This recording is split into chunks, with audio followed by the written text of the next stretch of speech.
So we wanted to make sure that we have free versions, which now there's plenty of them. So there's no need to buy a style guide if you don't want to.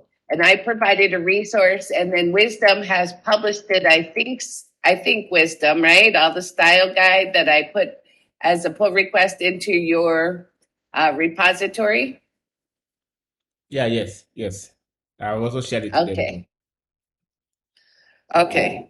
All right. So I'm here for an hour. So you guys feel free to ask me any questions that you want, but I will introduce myself and I will share my screen while I do this. So I will start sharing my screen and I'll show you a collection of resources that I have created for you. And Wisdom, if you have the link to this same material on your blog, you can share it. I made this available for Wisdom to use and to change however you all see fit. But the thing about me is I love style guides. I collect style guides. And so what I'm sharing on my screen right now is my personal GitHub, and I have a TechCom repository. And then I created a resource called Style Guide. So you can click into this resource at any time and you can learn about it. Now, for me, I love style guides. So I'll make this page a little bit bigger. So no matter what kind of monitor you're looking at, a style guide just helps you know how to do something when there's more than one choice. So we have all the grammar rules. I joined one of your calls a couple weeks ago. You were all hanging around on a Friday night and you were learning about sentence structure. And that was so interesting to see how detailed that talk was. So a style guide doesn't talk about those things. What it talks about are choices when there's more than one way to do something. So what I think of is a style guide contains a set of standards for writing and designing content to help maintain a consistent style, voice, and tone across any of the content that you create. So they contain rules, best practices, punctuation guidelines, text formatting guidance, and more. So you see this highlight on the screen that I'm showing. After text formatting guidance, this is a highlight of a comma. And that comma is called the serial comma. And it's also known as the Harvard comma. That's something that shows up in a style guide because whether you have a comma there or not, they're both correct, but you just want to be consistent. So you do the style guide. So why do you want to use the style guide? You want to have one set. Canonical just means one. You want to have one set of guidelines to create clear, concise, and consistent technical content for your intended audience. So this Write the Docs is a great way to find more resources about style guides. And you can click in there, and I put the link in your meeting here too. And there's a whole section of style guides. And in fact, on one of the conferences, we all got together on writing day and we created this resource. So this is a lot of great information about style guides. It's a good place to go and a good place to learn about resources. And if you don't know about Write the Docs, you'll want to meet them. It's a global community of people who care about documentation. It doesn't mean you have to be a technical writer. You could be a UX writer, a UI writer, a developer, because wherever you go, you want to have information about technical content. So I collect them. I used to have paper copies, as I mentioned. I collect them for reference, inspiration, and to look for models. And a model is kind of the way I think of finding somebody else who does something I want to do, and that looks good, so I'm going to use it. So the one I use the most is a Google Developer Documentation Style Guide.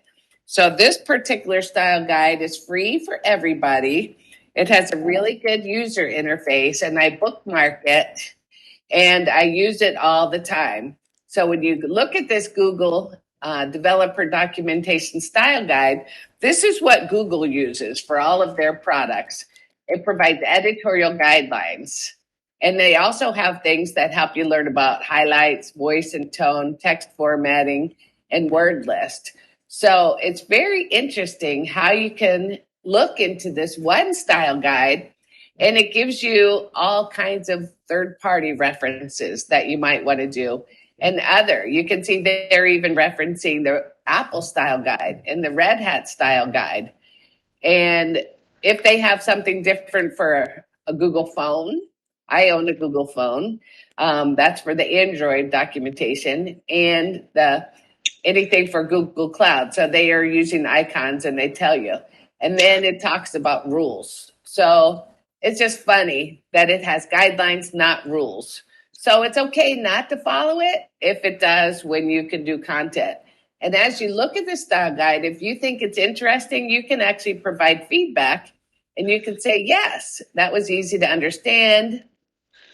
And if you wanted to tell them more, you could provide more feedback. So this is really great. So some of the things that I look for a lot when I'm writing my content and when I'm giving feedback on other people's content is I don't want to just tell them it's a way to do something because I like it. So if I am editing a document in GitHub for some of the content that I work on, I try to tell them, we're not going to want to use please because we don't want to have to ask somebody to do something. It's fine to have the right tone and content. So you can look up their voice and tone, and you want to make sure that you follow these guidelines and not to use words like simply or it's simple or it's easy or quickly. So some of these things people might not know, and they're like, oh, it's simple. Just do these 3 things and your web page will be published, or whatever technical content you're writing to help somebody achieve a goal. So style guides have all kinds of information, but I often ask my writers to remove the word please. And so if I want to do that, I can say, oh, it's not just that I want them to remove please. So then I can go out here and I can copy a link to this section, and I can provide them I can provide them information about why they shouldn't. And so then you can come in here and you can get some examples. So the style guide that I use the most is the Google style guide. And it's so interesting. Like, I don't like it when people use currently. So when somebody writes and it's talking about new or currently, well, next month it's not new. And currently is always assumed to be the case. Sometimes people will want to say things like, this bug will be fixed in a future release. You can't say that because you don't actually know if it'll be fixed. You can just say we're working on it or something, but it gives you all kinds of information that you can do. So one of the things that's a highlight in here, it's really, really important. Here's the thing about don't pre-announce anything. Avoid trying to document future features. And so by giving a link to the style guide, when I provide feedback on some content, it really does add some credibility to my opinion. So you can see the style guide is pretty amazing. So let's say we want to talk about release notes. And if you wanted to talk about release notes in this style guide, you can see it said, oh, what's new? So you can see that they're talking about how to do release notes. Google has their own release notes in here. So you can see trending practices that are being documented on how you could do something and if there's different guidance. So you can see they make updates quite a bit. And there's a philosophy behind this guide. And really, it just talks about that it's for Google and it's a set of best practices. It is not intended to compete with other style guides.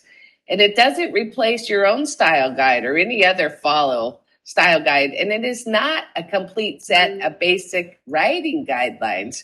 But what the style guide is it's just giving you a way to be able to search for and find style decisions and what Google uses for theirs.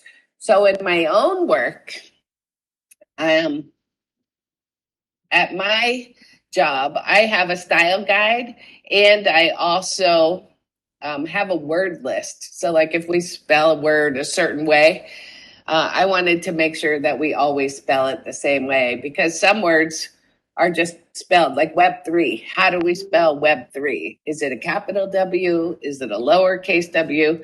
And those things can be searched all the time.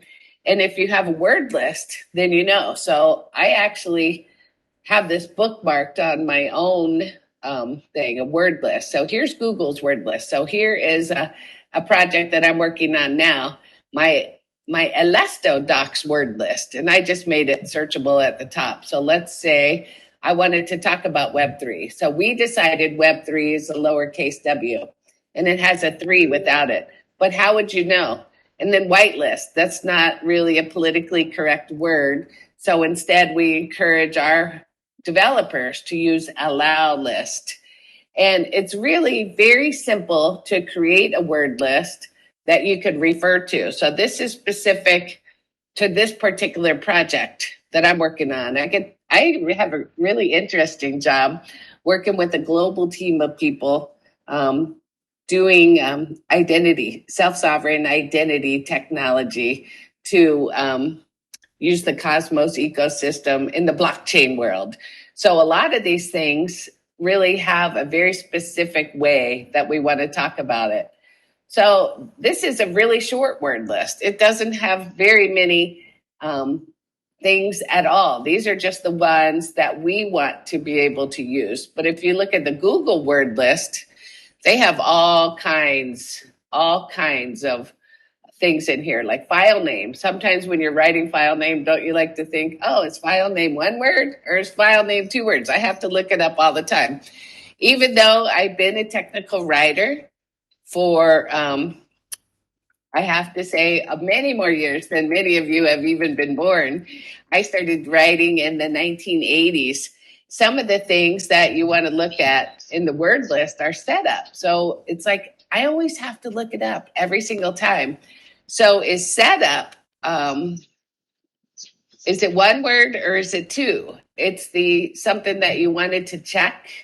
It's easy to just come into this Google developer style guide and you can see setup is the noun or the adjective, and setup as a verb is 2 words. So the way I think of it is setup is a verb, it's action. And I'm like, oh, I act on 2 words. But I have to say, I look it up very often.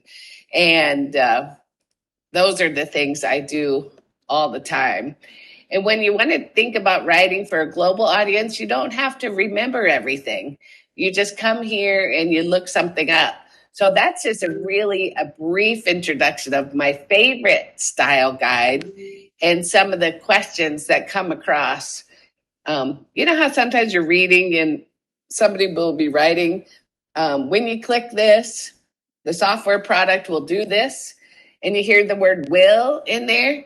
You don't want to do that. You just want to say, click this, and this happens. You can use present tense even when it's a future action of the product.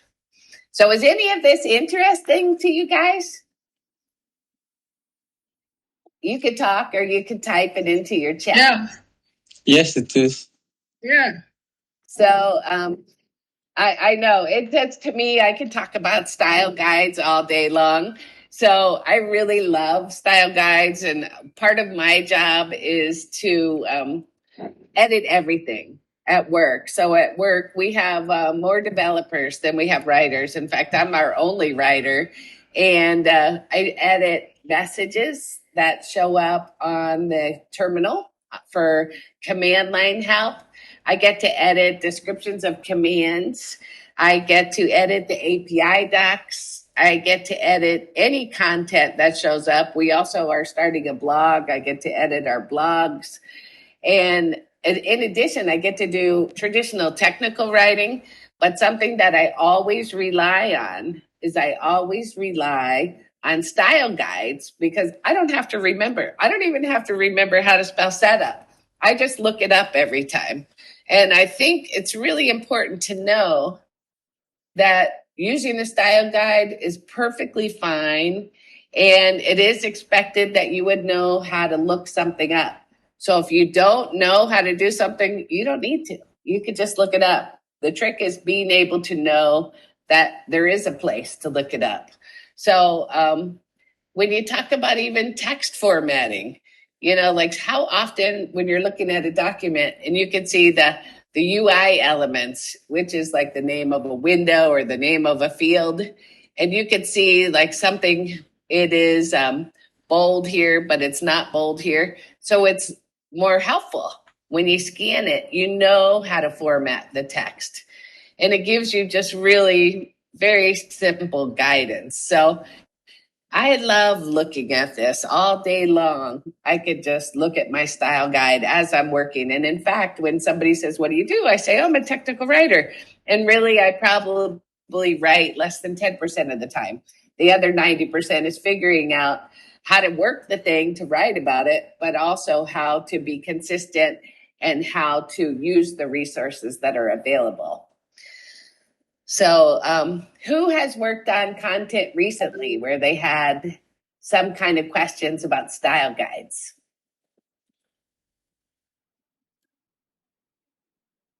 You don't have to be shy. I know it's late Friday night for you guys. All right, guys. So has anybody worked on that? I have. Meeting the first time, so I'm just really very curious about it. It is. And just so you guys know more about me, I'll let you know on this style guide, you can learn more about me. I'll just show you something else. Oh, that's my mom. Sorry, I forgot to turn my phone off. My mom lives around the corner from me here in Florida. Something about Linktree. Linktree is just a way to collect links. And so I have my Linktree. So if you have the link to the style guide, you have a link to all of this. And then you can see that I collect style guides. So it's so important to me that I actually put it on my Linktree. And then I also have a list of technical documentation sites that I think are awesome. Some of the times almost every time. In fact, let me just say, every good interview should always ask you, well, what kind of docs do you like? And then when you look at the docs and what you like, I should actually probably move this to my GitHub. But when you look at some of the docs, you want to have a good idea of what a good document looks like. And then you can see a style guide could include things like a glossary.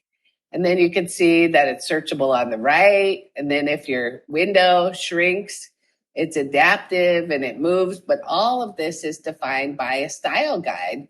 And you see, this looks great because it's clean. It has the right styles applied. It has good, simple language. The sentences are not too long, even though it's very hard. So part of what I do is I collect my style guides. I keep track of stuff that I like. I also know what documents I think look really good. And Cockroach DB, a guy who I used to work with now, works here now. Look how good this looks. You can just go right to these cards right on theirs, and it gives you a really good example. And you know how they got here? They got here because they had a guide that followed, that told them. So for instance, in the table column, do you want to have, like over here, it's called the ORR framework, and it's a capital F, that's a product name. But over here, it has a lowercase l. So you can see this is called sentence case. So the sentence case is available here. And then if we come over here and we look back at the Google documentation style guide, this is my favorite one all the ways. And let's say I don't remember how to do heading capitalization. And so here is the capitalization rules. So I'm in favor of sentence case in my heading of my docs, just like they use here. So this T is lowercase and this H is lowercase. That's my preference. But some people use something called title case. So if you look at some of this example apps, you can see like this A in the apps, that's capital because the page name uses title case. But that's hard to remember. How do you remember when to use lowercase, when to use uppercase? So you can see all of these things have title cases here. But I mean, that's something you decide. It doesn't matter what you want to do. But why is the title capital? And then why is this task title lowercase? That's more complicated. So what I like is just to pick one and stick with it. So if I have influence at a place that I work, I encourage them to always use the same capitalization. You know what's another good trick is I should add this actually. There's something called capitalize my title. So let's say, I don't know if the word to, that's something that I always don't remember. So title case, you don't have to capitalize to. But if you use sentence case, hello, uppercase. Oh, it froze, I think. Sorry about that, you guys. We're having issues here. But, oops, sorry. I don't know why this didn't work. It says, oh, I'll exit the page. But anyway, this capitalized my title. It's a pretty handy site. I haven't had it locked before, but I'm on this multiple times a day to try to figure out how exactly, like the word the, you don't have to capitalize the unless it's at the beginning of the sentence. And the word a, do you capitalize a? How about of? So I don't have to remember all those things. I just have to remember how to look these up. So what kind of questions have you come across in your work where you might want to learn how to look something up?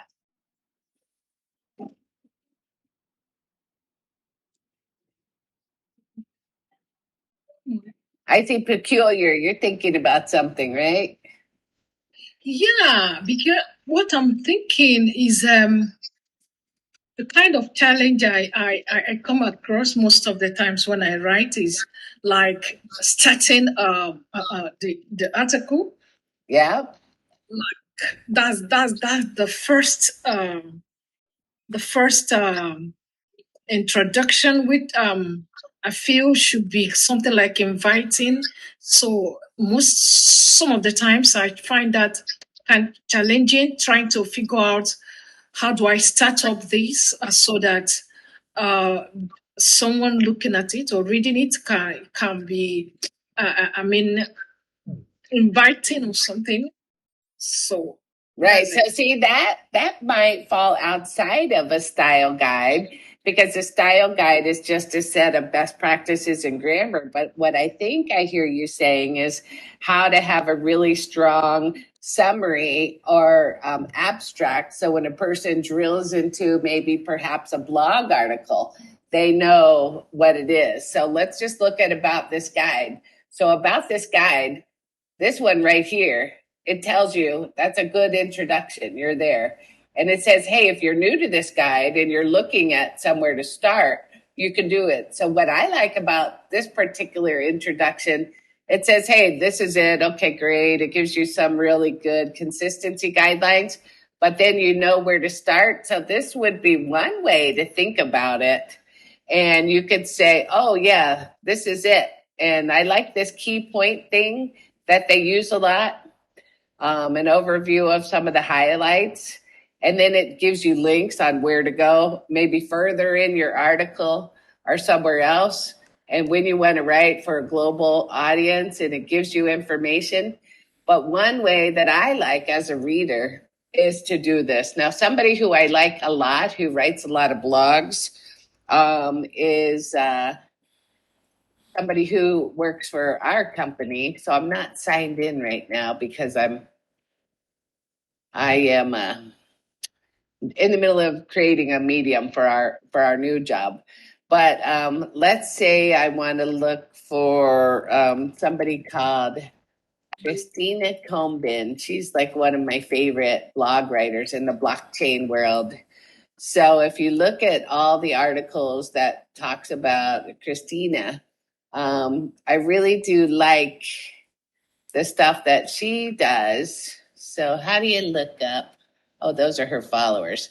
How do you guys look up something?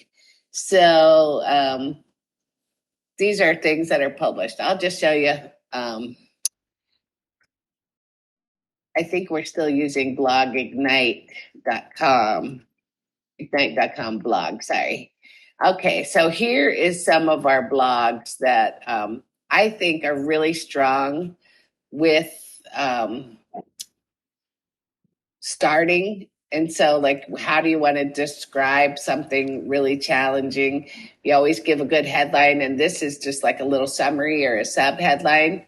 But I really like that the very first thing she does, this was a hard blog to write because we had 160 people working, and then we got down to 40 something people. So this was a really difficult blog that talked about layoffs and restructuring.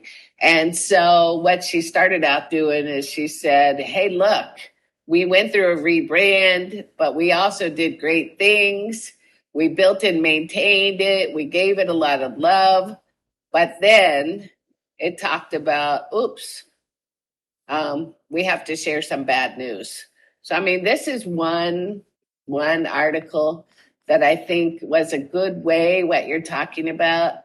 And then some of the other things that got written, this is another guy who was working for us. And you just introduce what the goal is, and then you talk about it. I don't have a lot of experience writing the blog post that many of you do. I have seen some of Wisdom's, I know. But one of the things as a reader that I like is I like the headline to mean something really compelling. And I like it to talk about what it's going to talk about. And then I like it to tell me right away. And then it says, what else does this happen? And then it goes into the rest. So some of the stuff that she's working on now isn't published yet, but you'll read about the new company that I'm working for. It's called Anamika Labs, and that'll be published sometime in the next month. But we'll see a lot more from Christina coming up. But it's so interesting when you think about it. And another one of the Cosmos blog. So I don't have this bookmarked, but the Cosmos blog, when I first started working in blockchain, here's how I came. And you can see there's community submitted posts too. So if you had some interest in the Cosmos blog, you could contribute on the community. But if you look at some of this stuff, it talks about all kinds of things you can do. But these are good examples of the domain that I'm working in these days. And you could just see, follow along as we explain. And this one, it's like, read more. I don't understand that one. But I do like, that's what this is. This doesn't have a subheading. So this is just talking about different things. So you could see that this one was a couple years ago, but it showed up first because it had a lot of activity and it was in the main part of the blog. So I don't have much blog experience. If you look at, disappeared. Say that again? I can't see your screen. Oh, no? Oh, you guys. Black. Okay, let me try this again. Thank you for saying something. I've been out here sharing all kinds of stuff. No, I've been seeing your screen all this while, though. Okay, how about now? Can you guys see it now? Yes. Oh, okay. Yeah, thanks for saying that. Yes. I can go back over anything you want. Now, one of the things I do is on the home exchange, I do a thing where I swap houses and stuff. And I put some, this is my little pitiful blog. And it's just this is mine. And it just is like, hey, I wrote this blog because I get a lot of questions about it. But some of the things that I was showing you earlier that I didn't show you if my screen wasn't shared, thanks so much for calling me out on that. Being able to just go out here and look at Cosmos. So in Cosmos, it's a really interesting space in the blockchain and the crypto world that uses the Atom token and other tokens. But these are blogs that I follow and that I think these are really pretty well written and give some really good examples. And what I like as a reader is I like being able to have a call to action at the end. So, gives you a call to action. Why do you want to do that? And then at the end, it'll say, how do you do that? And then you want to make sure that you do it. And then it says, make sure you visit. And it gives you a call to action at the end. So for me as a reader, that's what I like. So in addition to having a good opening, I like to have a real strong closing. But that's not the same for all the technical documentation. So the technical documentation, each piece serves a different purpose.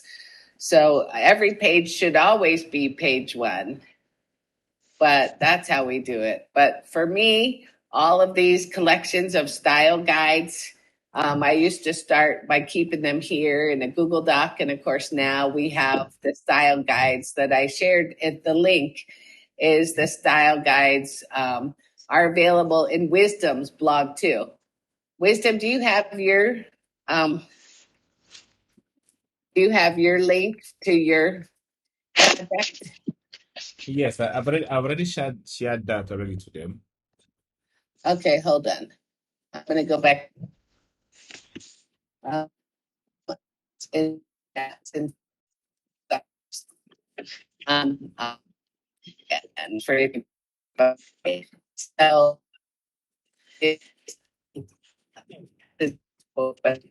he's We can't hear you. you're the wise arm of God. Is that who you are?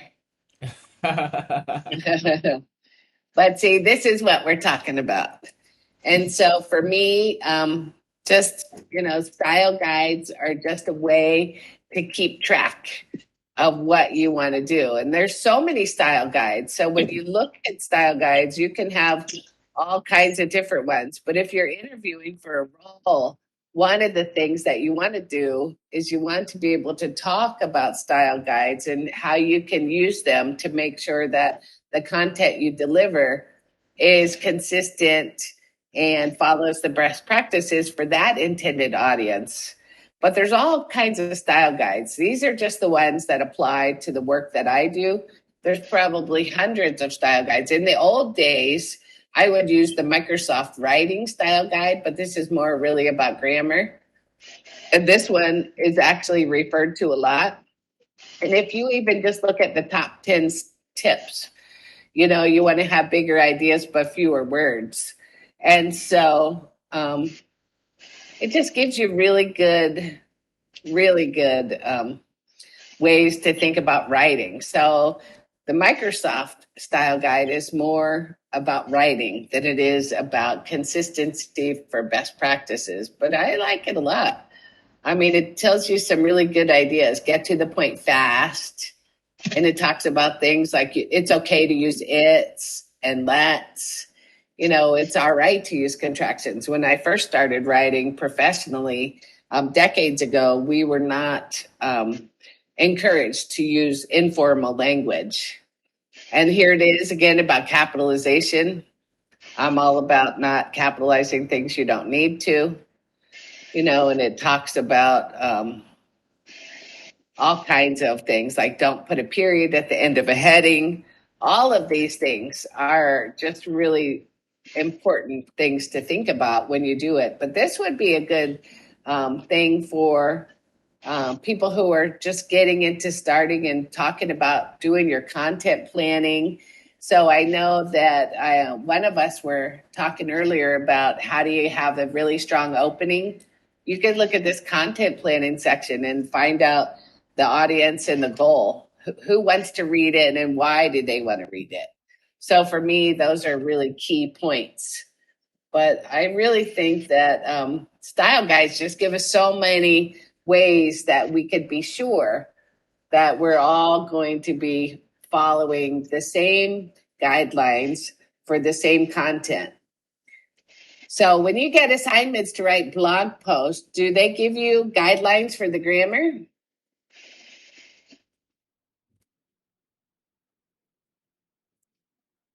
Anybody? No, I haven't. And so do they edit your work and do they show you what changes they made or do you just hand it off? They do edit. Yeah, it's good if you can have a dialogue with your editor and find out what guidelines are being applied and what changes they might make. So I think it's hard to be a writer. Everybody says, oh, writing, that must just be easier than being a programmer or developer. But actually, it's just as complex and just as difficult with just as many rules.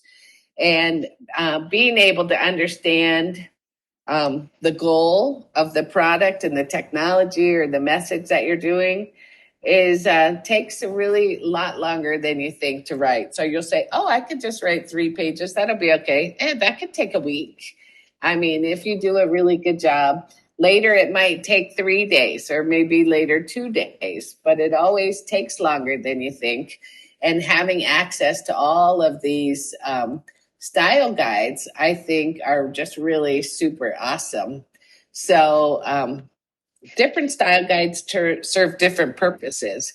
So for people who are just starting, that might be okay to think about using the Microsoft style guide, because this is a really great. They have their own word list. You can see word lists are really important. But like when you talk about 2D and 3D, and when you talk about 24/7 and how you do it, I mean, these are just kind of interesting. So you can have date and time terms. Something that comes up a lot for me when I'm looking at user interfaces is, do you want to put a space in the times? And the style is yes. And the Microsoft style is to use a capital A and an M. But if we go back here and we look at the Google developer style guide, let's see if we look up time.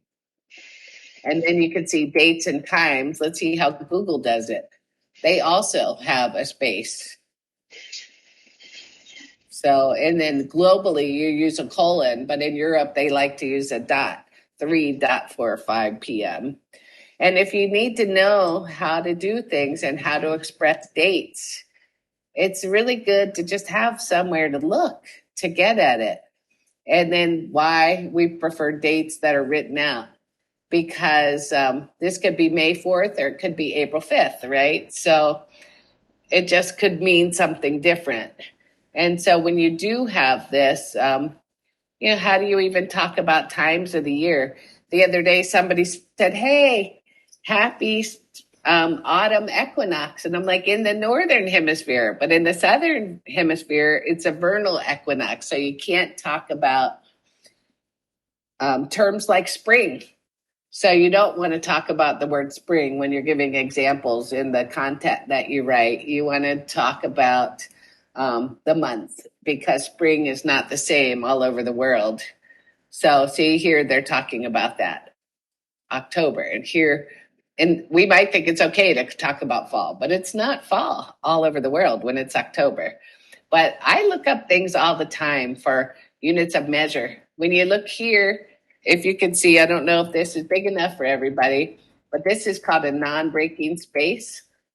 So what Google recommends is not to separate the unit of measure from the value. And so that way 25 will always stay with millimeters. So not to roll it together. Like other places that I've worked, they have said, yes, don't put those together. Oops. And so it just gives you some ideas how to write about currency, how to write about leaving out the degree symbol, how to do ranges of units. So not to use the hyphen, but instead to spell out 2 and to put the C in between there. So really, you just want to make sure. So like here, it talks about thousands. You don't want to have a space in between like you do for AM and PM. But it really is so helpful for me. Every day when I work, I look at this Google Developer Documentation Style Guide. If I don't find what I'm looking for, I will go next to the Microsoft style, because that's more about writing, and that might be helpful for those of you who are launching things. And it even gives you information about quotation marks and why you should have a quotation mark after the period. You'll see often that people like to have a phrase in quotation marks and they put the punctuation after. But this will help you do that. You don't have to remember everything. You just have to remember to look it up. So what other kind of style guide questions are keeping you guys up at night?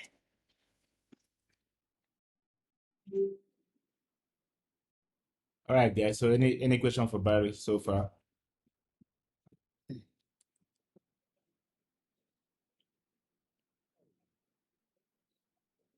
I know it's late on a Friday night, but you guys are going to want to have a style guide, right? Thank you, Joswil, for at least coming and talking. I know it's so late for those of you who have already had your supper on a Friday. Yes, Gozi, it's true. The writer should understand the style before starting on technical writing. You don't have to. You could write anything you want, but as you write it, it's really helpful to have a style guide that you can reference to check, because there's a lot of different ways to do things right. Doing something different than a style guide is fine. It's fine. You just want to be in there. So here, somebody's saying, what about LinkedIn? I have so many of Wisdom's friends who are my LinkedIn. Here's my link tree, you guys. And in that link tree, it talks about my LinkedIn, and you can see the different places that I've worked and what I've done. But when you look at the style guides, I'll just give you an overview of how this works for me. So right now, I'm technically still under Ignite. Now we have a spin-off to something new that's also in the Web3 space. In these two roles, I use the Google Developer Documentation Style Guide. Then you could add the skills here. And then when I was at Instabase, this was a financial software. And so I also was doing developer documentation, but a lot of our users were financial, so I leaned on the Microsoft. And then at DataStax, this was an in-house. So I know somebody said, how do you create one? You don't have to create one. You could just use the ones that are published already, but if somewhere that you work or a project that you're working on is different, you can just document the exceptions. That's what I do. And the same thing here too at Rocket Software. And then at VCE Software. So Rocket Software, they had their own style guide. They were very particular about how all the products and the terms were referenced. But when you look at all of these things, you can see I've worked at a lot of places for a lot of different years. And at almost every interview, it comes up, how do you help your content be consistent? Or what style guide do you want to use? But all of this. So at IBM, I got the chance to work there for more than 3 years, and that really was my best writing learning in my whole career, because they had editors. And I loved my editors. In fact, I'm still friends with some of them, and I hear them in my ears. So when you talk about something about releases, so let's say if you want to talk about releases, do you talk about earlier or you talk about less than? So I think if I had to look this up, I wouldn't know. Let's say I want to do earlier. So I would look in the word list, and then I would come here to the E's, earlier, used for a range of versions. But it does say for the phone, don't use earlier for a range of version numbers, and use lower. But at IBM, we used earlier. So, I mean, you just have to know what it is that you're looking at. And, same thing for later. So if you want to look up later, it gives you the same information. Use it for a range of version numbers, but not higher. This comes up in almost every software project when you're writing about specific requirements, if you have it. So a release with the highest number might not be the latest. So you want to just make sure that you look up the terms that you have a question on. So you don't have to study a style guide. You don't have to really master a style guide. The most important thing is just to know about them and to love them. And it takes time as you're writing content. But what I do when I start a project is I just write a list of all the terms. And then I want to make sure I use the same term the same way in the same article or the same content, so that we're always talking about something consistently, because those won't be in the style guide because they don't know the terms for the domain that you're writing about.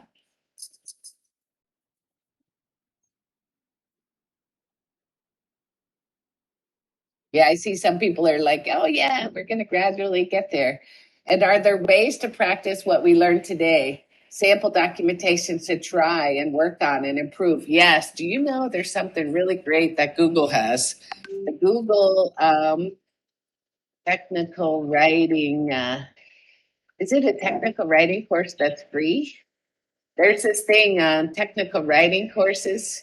So I always like to recommend that people can practice this technical writing for developers. But this would be really great if you wanted to study technical writing, to learn more about the technical writing role. Don't forget that this is for developers. So not all technical writing would be for people who develop software. But yes, I mean, this is a really great thing. Learn about this, review your technical writing resources, and it gives you all kinds. And look, it even here it talks about an editorial style guide. And look, it also gives the top two, which are my top two, because that's my target audience for mine. So if you have these things to practice, and then on Write the Docs, by the way, do you guys know that Write the Docs has a free Slack? Are you guys in Write the Docs? Because in the Write the Docs, there's a style guides channel. And somebody here, so look, somebody here was saying, how do you do sub steps? Is it 1-1? Is it 1-2? And then people can they give another style guide for readability guidelines. And then somebody talked about using emojis in documentation. So using a style, I see Elise has a question. Using a style guide in documentation, is it determined by the writer or the company giving the contract? It's a really good question to ask during the negotiation of your project is what standards do you follow? What style guide do you use? And if they don't give you one, use Google and use Microsoft. Look at their current content, notice how they capitalize things. And you can see there's a lot of questions about style guides in this Write the Docs. And there's an open source channel.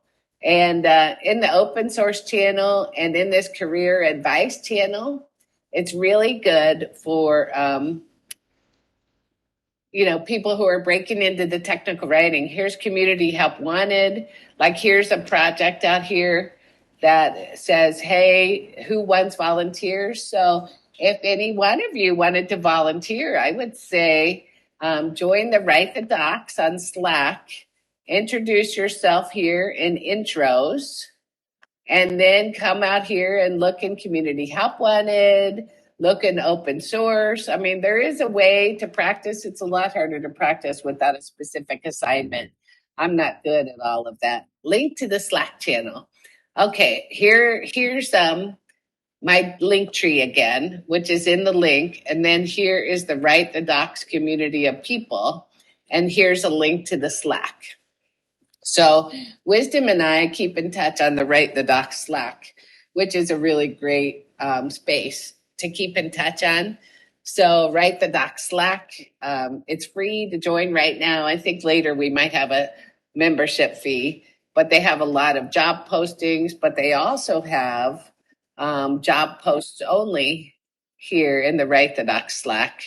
And there's jobs posted every day. A lot of these are for senior people, but I saw a junior position too posted earlier this week, I think. But it's just good to know who's hiring and what they're looking at. And staff level means it's a very high level. But when you talk about a job description, it's good to just see what is in a job description, and how you can just translate a job description into the skills that you want to build. So, I mean, all of the things are available. There's just so much. You don't want to try to do too much when you're getting started. But a good place to start is just to become a member of a community that resonates with you. For me, it's Cosmos. That's my work. And for me to be on Write the Docs, that for me, and like here's Florida. So on Florida, we host these little meetups. So there might be meetups. I know like we had with Wisdom here, we all got to be together and it was no charge to any of us. I mean, how wonderful that we all get to be here doing that. And this is just fun. It's just fun to be in there. So those are great questions. So do you guys have anything else? You can tell I'm really, really excited about all this. And here's my link tree. Remember, the link tree is also free. You guys could make your own link tree. And all this is a collection of docs. But when people ask me, do you have a portfolio? I'm like, oh, no, I really don't have one. And I've never needed one in my job, but it might be different now for different types of things. But I use my link tree as a way to just share a bunch of information without having a portfolio. And it works on a nice mobile device too. Another kind of an interesting thing is the Good Docs project. If you guys don't know about that, oh, now they switched now. Oh, look at that. They are now in GitLab. I think I knew that. I have to update my link tree. So the Good Docs project it's a free volunteer-led community of resources for templates. So look, they have information about glossaries and how to manage your glossary. And it's a project that's been going on for a couple of years, but this is all done by volunteers. And so they have a lot of templates. So it's just interesting. You can see a lot of things that are going on here with the Good Docs project. So, and then you could be a contributor in technology and the tools registry. I know you guys are probably talking about tools too and how you can work with different things, but I just love what I do and I hope you guys have as much fun doing it too. Yeah, sure. So already I've been receiving messages in our private chat. Everybody's very much happy. They say the class is fire, and they have learned a lot within just this few hours. It is more like 3 minutes to 1 hour, more like. So they really enjoyed the class and they have learned a lot. And thank you so much for your time. And even with COVID, you still find your time to. Yeah, I have COVID, you guys, and a hurricane. So, but that doesn't mean I don't love all of you and Style Guides. And we all don't get to have an editor in the room with us at all the times. But what you can do is just be curious and look things up and keep looking things up. Bookmark your favorite topics. All right. So thank you so much for your time, and we wish you quick recovery. Yeah. So let us send claps to her because she's and she still find time to come speak to us. Okay, Peculiar has a question. All right, Peculiar, question. So let's just take one question, then we can close up. So Peculiar can go on.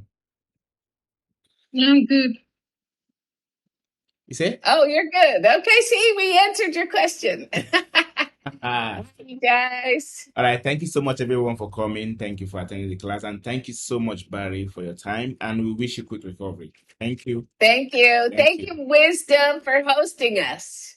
Thank you. I appreciate it. Okay, bye.